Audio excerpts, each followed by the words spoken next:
اور دوسری بات اتحیات کے حوالے سے جو سمجھنے کی ہے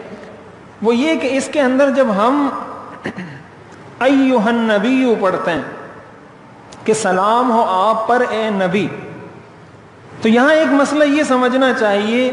اور اس حوالے سے بہت زیادہ ہمارے ہاں افراط و تفریط اور بہت زیادہ عجیب و غریب قسم کی باتیں سامنے آتی رہتی ہیں، کہ حضور علیہ الصلاۃ والسلام کو مخاطب کرنا، یا رسول اللہ کہنا، یا ایھا النبی کہنا، یا ایھا النبی کہنا، حضور علیہ الصلاۃ والسلام کو براہ راست مخاطب کرنا، اس کی شرعی حیثیت کیا ہے؟ تو سب سے پہلے ایک بنیادی تمہید کے طور پہ ایک بات یہ سمجھیں کہ شرک کی تعریف ہم پہلے کئی دفعہ ذکر کر چکے ہیں۔ شرک کا مطلب ہوتا ہے اللہ کی ذات میں اور اللہ کی صفات میں کسی کو شریک کرنا۔ اللہ کی ذات کا مطلب یہ ہے کہ کوئی یہ کہہ دے کہ جس طرح اللہ سب کچھ کر سکتا ہے کوئی اور بھی کر سکتا ہے، یا اسی طرح اللہ کی، جیسے عیسائیوں کا عقیدہ ہے کہ اللہ کی اولاد ہے، حضرت عیسیٰ علیہ السلام نعوذ باللہ اللہ کے بیٹے ہیں، یا جس طرح یہودیوں کا عقیدہ ہے کہ حضرت عزیر علیہ السلام اللہ کے بیٹے ہیں، تو یہ بھی اللہ کی ذات میں شریک کرنا ہے۔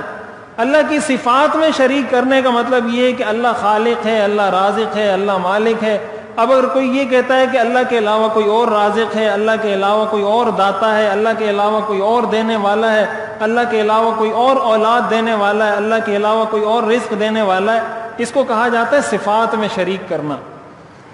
تو اگر اس نیت سے کوئی یا رسول اللہ کہتا ہے کہ وہ یہ سمجھتا ہے کہ حضور علیہ الصلاۃ والسلام اللہ کے ساتھ شریک ہیں، یا تو وہ اللہ کے برابر ہیں نعوذ باللہ، یا حضور علیہ الصلاۃ والسلام مجھے رزق دینے پر قادر ہیں، مجھے بیٹا دینے پر قادر ہیں، میری داد رسی کرنے پر قادر ہیں، تو یہ ساری چیزیں اللہ کے ساتھ خاص ہیں۔ تو اس نیت سے اگر کوئی یہ جملہ کہتا ہے تو ظاہر ہے یہ شرک ہے، یہ ناجائز ہے، اس کی شریعت اجازت نہیں دیتی، اسی کو شرک کہا جاتا ہے۔ لیکن اگر کوئی یہی لفظ یا رسول اللہ کا لفظ، یا ایھا النبی کا لفظ، یا ایھا النبی، اس طرح کے جو بھی کلمات ہیں، وہ اس نیت سے نہیں پڑھتا، بلکہ وہ اپنے تصوراتی تخیلاتی طور پر، جس طرح انسان اپنے کسی محبوب کا تذکرہ کرتا ہے تو وہ اس کے سامنے نہیں ہوتا، لیکن وہ اس کا تذکرہ مخاطب کے صیغے کے ساتھ بھی کر لیتا ہے۔ مثلا اس کا محبوب اس کے سامنے نہیں، لیکن وہ مخاطب کے صیغے استعمال کر لیتا ہے۔ تو اگر اس نیت سے، جس طرح کے نعتوں میں ہوتا ہے، جو نعتیں بنی ہوئی ہیں اس کے اندر اس طرح کے بہت سارے صیغے ہیں جس میں حضور علیہ الصلاۃ والسلام کو مخاطب کیا جاتا ہے،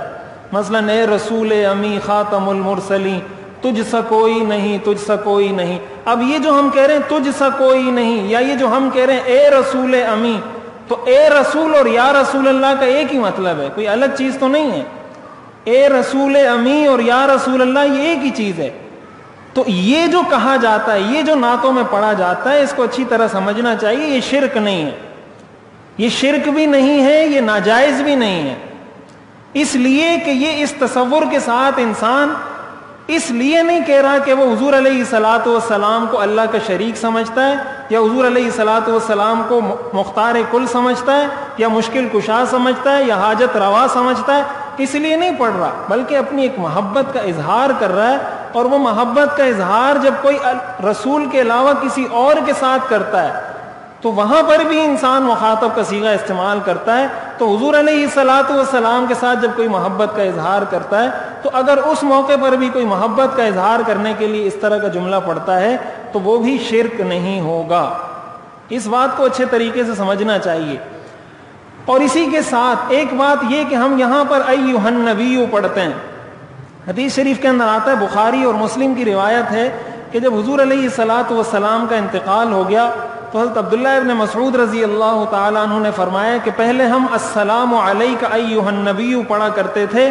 اب ہم السلام علی النبی پڑھیں گے، اس لیے کہ اس وقت حضور علیہ الصلاۃ والسلام ہمارے سامنے ہوتے تھے تو ہم کہتے تھے السلام علیک ایھا النبی۔ ابھی حضور علیہ الصلاۃ والسلام ہمارے سامنے نہیں ہے، اس لیے ہم السلام علی النبی کہیں گے۔ لیکن باقی صحابہ، جمہور صحابہ نے اس کو اختیار نہیں کیا۔ جمہور صحابہ کا مسلک یہی تھا کہ جو الفاظ حضور علیہ الصلاۃ والسلام نے جیسے سکھائے ہیں ہم اس کو اسی طرح ادا کریں گے۔ اور یہ بالکل اسی طرح ہے جب انسان کسی کو خط لکھتا ہے تو خط میں آپ لکھتے ہیں کہ مجھے آپ کا خط مل کر بڑی خوشی ہوئی محترم و مکرم فلاں صاحب، تو وہ فلاں صاحب نہ آپ کی بات سن رہے ہوتے ہیں نہ وہ آپ کے سامنے ہوتے ہیں. آپ کا مقصد یہ ہوتا ہے کہ جب یہ میرا خط اس کو پہنچے گا تو وہ پڑھ کر اس کو سمجھ لے گا. تو ظاہر ہے حضور علیہ الصلوۃ والسلام پر جب درود پڑھا جا رہا ہے یا حضور پر جب سلام پڑھا جا رہا ہے السلام علیک ایھا النبی، تو یہ سلام بھی فرشتے حضور علیہ الصلوۃ والسلام کو پہنچاتے ہیں کہ آپ کے فلاں امتی نے آپ پر سلامتی بھیجی ہے. اور یہ بالکل اسی طرح ہے جیسے قرآن میں آتا ہے یا ایھا المزمل یا ایھا المدثر یا ایھا النبی لم تحرم ما احل اللہ لک، جن جن صیغوں میں حضور علیہ الصلوۃ والسلام کو مخاطب کیا گیا ہے تو وہ صیغے تو اگرچہ ہم حکایتاً پڑھتے ہیں، حکایتاً پڑھنے کا مطلب یہ کہ اللہ نے ویسے نازل کیے ہیں تو ہم بھی اس کو ویسا ہی پڑھ رہے ہیں. اس کو بھی ہم اسی لیے ایسے پڑھتے ہیں کہ حضور علیہ الصلوۃ والسلام نے ایسا ہی سکھایا ہے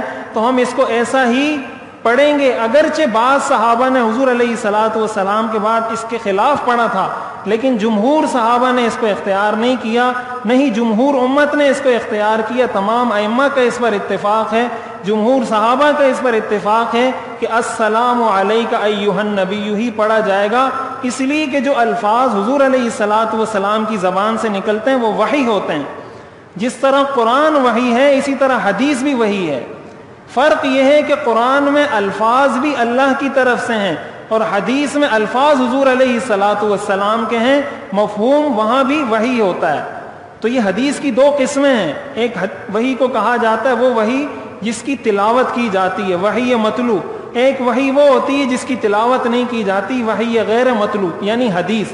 تو حدیث بھی وحی ہے، قرآن بھی وحی ہے. تو جس طرح قرآنی وحی میں جو چیز مخاطب کے صیغے کے ساتھ آ گئی ہم اس کو اسی طرح پڑھیں گے، اسی طرح حدیث کی وحی میں جو چیز جس طرح آ گئی ہم اس کو اس طریقے سے پڑھیں گے. لیکن ان ساری چیزوں کو بہت اچھے طریقے سے وضاحت کے ساتھ سمجھ کر اپنے ذہن کو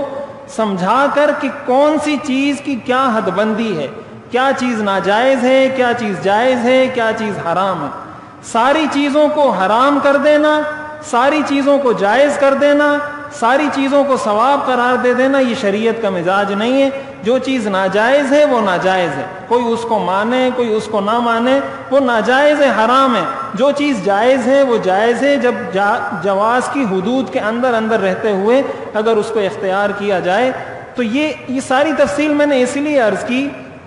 کہ السلام علیک ایھا النبی جب پڑھا جاتا ہے تو اس پر بہت سارے لوگ یہ اشکالات کرتے ہیں کہ ویسے تو آپ کہتے ہیں کہ یا رسول اللہ کہنا ناجائز ہے، تو اس تصور کے ساتھ یا رسول اللہ کہنا ناجائز ہے جو میں نے تفصیل عرض کی، اس تصور کے بغیر اگر کوئی ذکر کرتا ہے اس کو پڑھتا ہے تو وہ ناجائز نہیں ہے.